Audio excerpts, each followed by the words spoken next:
Esta noite eu quero falar sobre um homem cego na Bíblia que teve um encontro com Jesus. Esta história está no 10º capítulo do Evangelho de Marcos, começando no versículo 46. E chegaram a Jericó.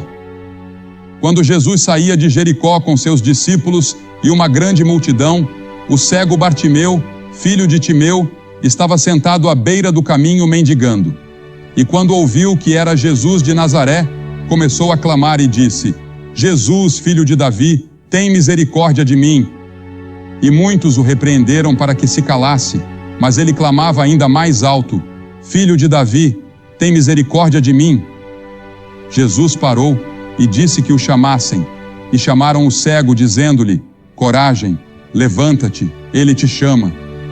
E ele, lançando de lado sua capa, levantou-se e foi até Jesus. Jesus lhe perguntou: O que queres que eu faça por ti? E o cego lhe disse: Senhor, que eu possa ver. Mas há muitas pessoas hoje que são exatamente como Bartimeu. Li outro dia que existem 42 milhões de pessoas no mundo que são cegas. As autoridades de saúde estimam que, de todas as causas, 500 mil de crianças ficam cegas de forma irreversível a cada ano ao redor do mundo. E isso é uma grande tragédia para muitas pessoas e países, e agências de saúde estão trabalhando para mudar essa situação.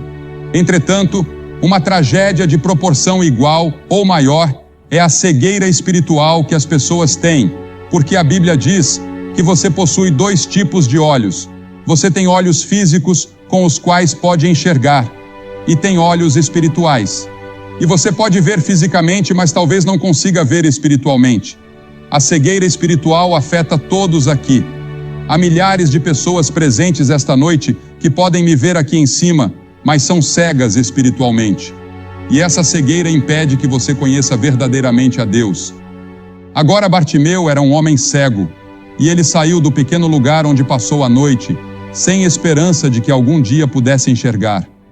Ele ia até o portão de Jericó e pedia esmolas às pessoas que passavam por lá. Pessoas que iam ao mercado ou seguiam para seus negócios naquele dia. Ele dizia: ajude o cego, ajude o cego, ajude o cego, ajude o cego. Ele tinha sua bengala, um casaco velho e surrado. Ele havia pedido um pouco de pão a uma mulher enquanto seguia seu caminho e conseguiu um pouco de leite. E lá ele se sentava com outros cegos e mendigos, esperando que as pessoas lhes dessem um pouco de dinheiro ou algo que os ajudasse. E assim, ao olhar para Bartimeu, eu vejo a mim mesmo, ou vejo você. A Bíblia diz que ele está cego espiritualmente, e nossos líderes mundiais estão tateando no escuro. Eu ouço algumas dessas coisas na televisão, vindas de alguns de nossos líderes mundiais, e fico surpreso com a cegueira espiritual. E já conversei com alguns deles em particular. E às vezes, sinto vontade de estender a mão, sacudi-los e dizer que eles precisam de Cristo, porque Cristo poderia abrir seus olhos. E eu acho que somente os verdadeiros crentes sabem o que está errado com o mundo, porque o que está errado com o mundo é um problema espiritual. Agora Bartimeu não podia ver seus trapos. Ele não podia ver sua imundície. Ele também não podia ver a beleza. E de tempos em tempos, lemos sobre alguém vivendo em uma casa ou apartamento cheio de recipientes vazios, lixo e sujeira. E a pessoa que vive ali pode parecer levar uma vida perfeitamente normal e está bem vestida. Eu conheço uma casa assim agora, onde a senhora está sempre bem vestida.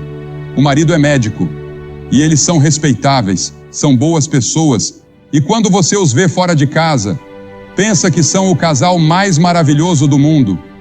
Mas se você entra na casa deles, é uma bagunça, parece um chiqueiro, e é assim com muitos de nós. Parecemos estar bem por fora, mas lá no fundo, em nossos corações e almas, sabemos que algo está errado. E por algum motivo, a pessoa parece nem se importar.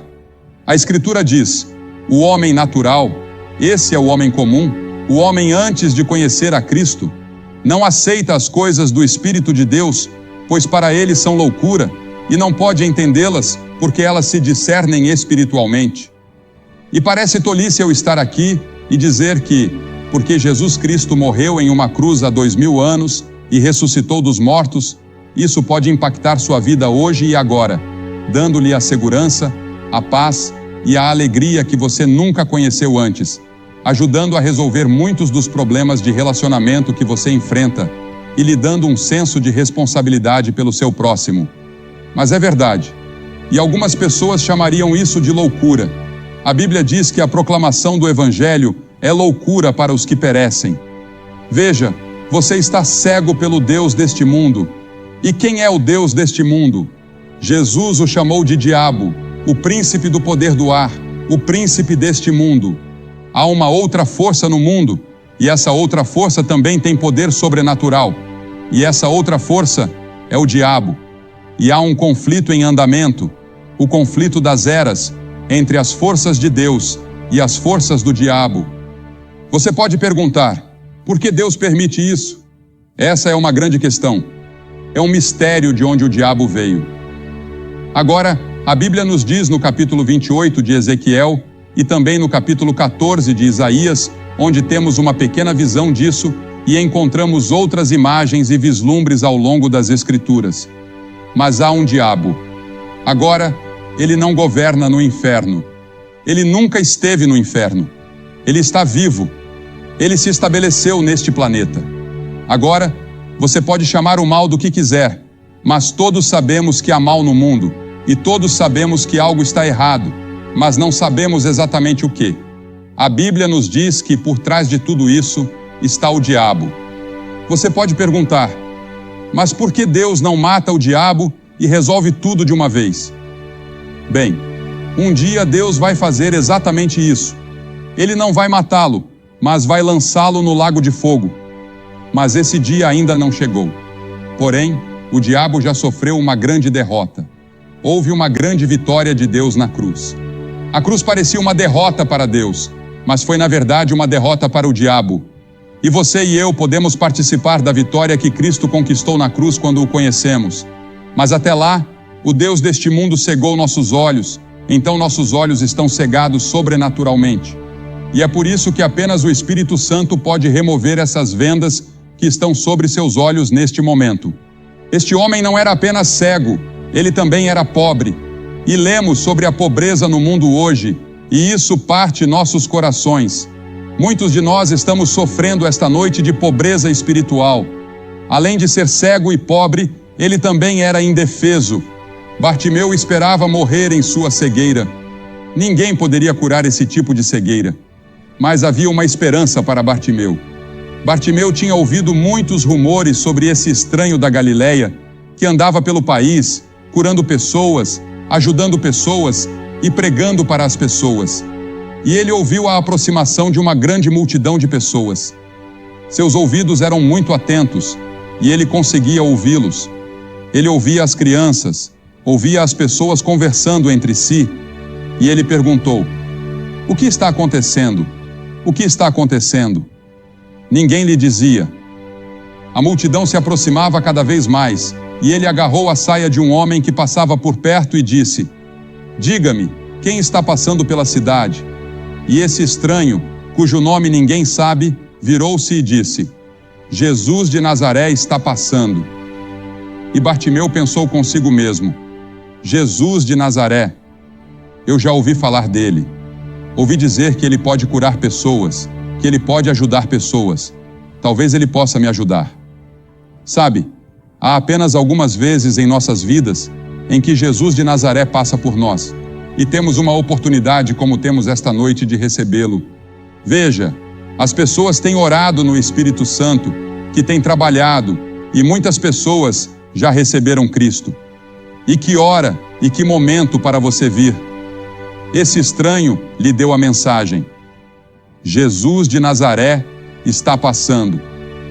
Eu me lembro da história do cirurgião geral de Portugal, um ex-cirurgião geral, que estava caminhando pela rua um dia, quando um pedaço de papel grudou em seu pé.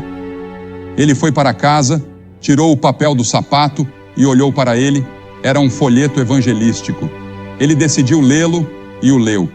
E para resumir a história, ele se converteu a Cristo e se tornou um grande líder cristão e um grande professor da Bíblia. Apenas um pequeno testemunho simples como esse. Deus pode usar todas essas coisas, e é por isso que devemos sempre ser fiéis em nosso testemunho, porque você nunca sabe quando aquela garçonete no restaurante ou aquela pessoa que você encontra no trabalho estarão observando sua vida, é claro, para ver se você vive de acordo com o que prega. Jesus tem passado por Hamilton. Jesus tem passado pela Ferradura Dourada. Ele pode estar passando pela sua casa. Ele pode estar passando pelo quarto que você ocupa em um hotel. Ele está passando por aqui no sul da cidade de Ontário. E em seu desespero, Bartimeu clamou com toda a sua força: Jesus, filho de Davi, tem misericórdia de mim, tem misericórdia de mim. E os outros mendigos disseram: cala a boca, os magistrados vão ouvir isso e vão nos prender. Mas ele continuou clamando. Essa era a sua única chance. Jesus estava ali e ele ia aproveitar. E os outros diziam: fique quieto, Bartimeu. Quem quer ouvir alguma coisa de um velho mendigo como você? Mas quanto mais o repreendiam, mais ele clamava. E quero que você note algumas coisas sobre isso. Primeiro, ele clamou pela coisa certa. Ele clamou por misericórdia. Ele precisava de outras coisas, mas o que ele mais precisava era de Cristo. Ele precisava de Deus. Tem misericórdia de mim, tu, filho de Davi, tem misericórdia de mim. Isso é o que todos nós precisamos esta noite. A misericórdia de Deus. Misericórdia.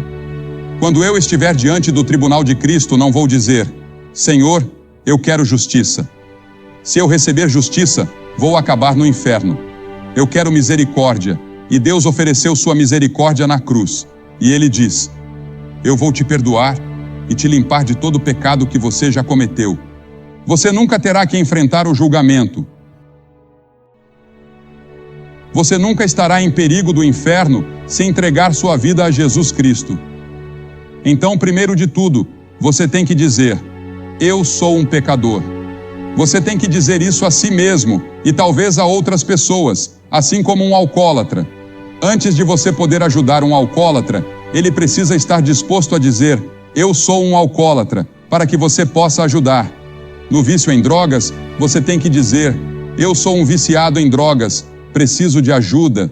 E quando você vem a Cristo, deve dizer: eu sou um pecador, preciso de ajuda, e ó Senhor Deus, por favor, me ajude. E então, a segunda coisa, ele não apenas clamou pela coisa certa, mas também clamou para a pessoa certa. Ele clamou ao Senhor Jesus Cristo, o Filho do Deus vivo, o único em todo o mundo que podia ajudá-lo, que estava bem ali. E todas as suas esperanças estavam centradas nele. A Bíblia diz que nenhum outro nome foi dado entre os homens pelo qual devemos ser salvos, exceto pelo nome de Jesus. Para quem iremos? Tu tens as palavras da vida eterna. Jesus havia dito: eu sou o caminho, a verdade e a vida. Ninguém vem ao Pai, senão por mim. E este homem Bartimeu estava vindo da maneira certa. Ele estava vindo à pessoa certa. Ele estava vindo a Jesus, o Filho de Deus. E ele clamou no momento certo. Jesus estava passando. Suponha que ele tivesse esperado e dito: vou ver o que os escribas, os fariseus e os líderes religiosos têm a dizer sobre ele. Vou esperar até que ele venha a Jericó novamente. Jesus nunca mais voltou a Jericó. Ele pode nunca mais passar por aqui desta forma. Quando veremos algo assim em Hamilton novamente? Faz muito tempo desde que isso aconteceu. Muitas pessoas vieram e ouviram o Evangelho, e tantas pessoas trabalharam, oraram e creram, assim como fizeram aqui. E a igreja se uniu e cooperou como fizeram. E Deus tem falado, e muitas pessoas têm encontrado Cristo. E esta noite você pode encontrar Cristo. Agora, ele clamou naquele momento. A Bíblia diz: aquele que endurece o coração, sendo muitas vezes repreendido, será quebrantado de repente e sem remédio. Em outras palavras, quando você ouve o Evangelho e não faz nada a respeito, isso endurece um pouco mais o seu coração. O Espírito Santo de Deus continuará a falar com você, mas você não consegue ouvi-lo porque fica surdo. A Bíblia diz: Efraim está ligado aos seus ídolos, deixa-o. Chega um ponto, não sei onde ou quando, mas existe um ponto além do qual você pode chegar, onde seu coração está tão endurecido que mesmo que Deus continue falando, você não pode mais ouvir. Então venha agora, enquanto você tem uma oportunidade. O grande governador Félix tremeu quando Paulo estava falando com ele sobre o Evangelho e ele disse: Vai-te, Paulo, quando eu tiver uma ocasião mais conveniente, chamar-te-ei. Mas ele nunca teve uma ocasião mais conveniente. Aquele foi o seu momento, aquela foi a sua hora diante de Deus, e ele não aproveitou. A Bíblia diz: agora é o tempo aceitável, agora é o dia da salvação, não amanhã. Pode ser que nunca haja um amanhã para você. Este pode ser o seu momento. Aquele que endurece o pescoço, sendo muitas vezes repreendido, será quebrantado de repente. Observe como Jesus atendeu à sua necessidade.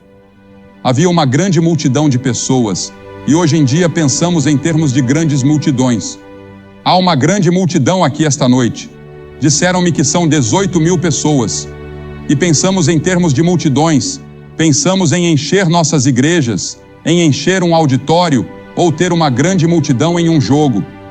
Pensamos em termos de multidões, mas é interessante que Jesus não só pregou para as multidões, mas os maiores sermões que acho que ele já pregou foram para indivíduos. Ele parou e ficou parado quando este homem cego o chamou. Uma grande multidão de líderes estava ao seu redor. Ele poderia ter dito: não tenho tempo, estou a caminho de Jerusalém para morrer pelos pecados do mundo. Mas ele parou em seu caminho para a cruz para ouvir o clamor deste mendigo. Ele parou de morrer na cruz para ouvir aquele ladrão dizer: lembra-te de mim quando entrares no teu reino.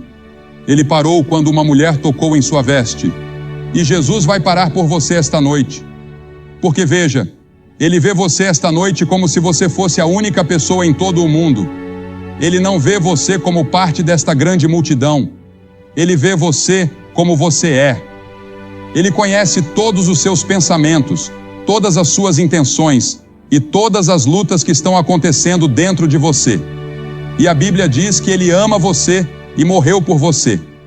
E se você fosse a única pessoa em todo o mundo, ele teria morrido por você. E Jesus não apenas parou, mas disse: chame-o. As Escrituras dizem em Lucas 19:10 que ele veio buscar e salvar o que se havia perdido. Você está perdido psicologicamente, espiritualmente está perdido. Você precisa de alguém que o encontre e coloque os braços ao seu redor. É isso que ele fará por você esta noite. E houve uma surpresa no rosto das pessoas da multidão ao verem aquele pobre velho cego, imundo e sujo sendo chamado. Pela primeira vez, eu suponho, alguém o chamou. Alguém jogou sua capa sobre ele. Alguém lhe deu sua bengala. Ele jogou os dois fora e correu até Jesus, prostrando-se diante dele. E então Jesus lhe fez uma pergunta estranha. Ele estava cego há todos aqueles anos, e Jesus perguntou: o que queres que eu te faça? Você consegue imaginar isso? O que queres que eu te faça? E ele respondeu: Senhor. E essa palavra Senhor significa que naquele momento ele havia recebido Cristo em seu coração. Meu próprio Senhor, que eu possa receber à minha vista. E eu acredito que ele estava falando não apenas sobre seus olhos físicos, mas também sobre seus olhos espirituais. Os cientistas acreditam que 33 milhões dos 42 milhões de pessoas cegas no mundo poderiam ser curadas ou sua cegueira poderia ter sido evitada. A cegueira espiritual, no entanto, não pode ser evitada. Ela é causada pelo pecado e todos nós a temos, mas ela pode ser curada pelo Senhor Jesus Cristo. Ele abrirá seus olhos e ele pode abrir seus olhos esta noite. Qual é a sua necessidade? O que você quer que Cristo faça por você esta noite? O que você quer que eu faça? Ele perguntou. Alguns de vocês podem dizer: eu quero que ele perdoe meus pecados. Quero que ele me dê a certeza de que, se eu morresse neste momento, eu iria para o céu. Eu quero paz. Gostaria de rededicar minha vida. Fui batizado ou confirmado, mas de alguma forma, não tenho esse relacionamento pessoal com Cristo. Não tenho essa caminhada com Ele que eu deveria ter e gostaria de ter isso. Talvez você queira reafirmar seus votos de confirmação, seja o que for. E Jesus disse a ele: vai, a tua fé te salvou. Não foi o dinheiro, não foram as boas obras, mas a tua fé te salvou. Estou pedindo para que você dê esse passo hoje à noite. E se você tiver alguma dúvida em seu coração, faça o seu compromisso esta noite. Você sabia que, a cada noite que estivemos aqui, mais de 700 pessoas vieram a Cristo e fizeram um compromisso? Em ambas as noites. E o que vou pedir que você faça é o que já fizemos em toda a América Latina, em toda a Europa, em todo o Oriente, em toda a América e em todo o Canadá. Pedimos às pessoas que se levantassem de seus assentos e viessem à frente do palco, dizendo simbolicamente: eu preciso de Cristo. Eu quero a sua misericórdia. Eu quero o seu amor e a sua graça. Eu quero conhecê-lo pessoalmente. Por que peço que você venha à frente e faça essa declaração pública? Porque Jesus foi pendurado na cruz publicamente por você. Ele não fez isso em particular. Ele fez isso publicamente. E as pessoas estavam contra ele, zombando dele. Ele estava nu e sangrando e fez isso publicamente. E ele disse que, se não estivermos dispostos a confessá-lo publicamente diante dos homens, ele não nos confessará diante de seu Pai, que está no céu. É um compromisso público. E estou pedindo que você faça esse compromisso esta noite. E depois que todos vocês vierem e ficarem aqui, vou dizer algumas palavras a vocês, fazer uma oração e dar-lhes um livro para levar para casa, que ajudará no seu crescimento cristão. Se você está com amigos ou parentes, eles vão esperar. Se você está em um ônibus, eles vão esperar. E vocês que estão no outro auditório ou sala, que não puderam entrar aqui, podem se levantar e vir, e os voluntários vão deixar vocês entrarem neste prédio para se juntarem àqueles que vão vir. E do balcão, pode demorar um pouco mais do que pensei na primeira noite. Vai levar pelo menos 3 minutos para você descer. Então, levante-se e venha agora. Mas não deixe que um pouco de tempo o impeça, e não deixe que a grande multidão o impeça. Apenas levante-se e venha, porque é você diante de Deus. Esta é a decisão mais importante que você já fez. E se você quiser trazer um amigo com você, traga seu amigo. Mas levante-se e venha, e não deixe nada te segurar. Nós vamos esperar. E as pessoas estarão orando por todo este grande coliseu enquanto você vem. Você nunca terá outro momento como este. Venha, vamos esperar por você agora. E depois que você vier, falarei com você.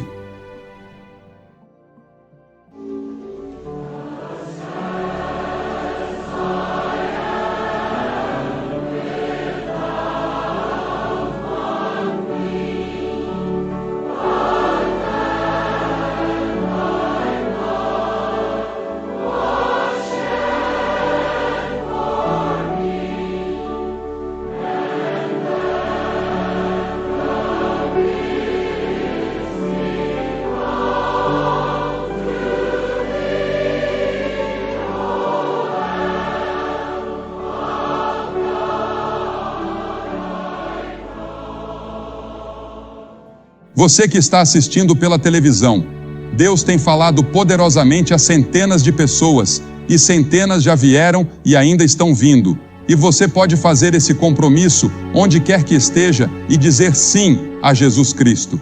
Ele entrará em seu coração, Ele perdoará seus pecados. Ele pode fazer de você uma nova pessoa. Você pode ter uma transformação agora mesmo em sua vida. Entregue sua vida a Ele. E se você quiser, pegue o telefone e ligue para o número que você vê na tela. Há pessoas esperando para falar com você. Se você ouvir um sinal de ocupado, ligue novamente alguns minutos depois, e você conseguirá falar, pois há centenas de linhas disponíveis. E não se esqueça de ir à igreja no próximo fim de semana.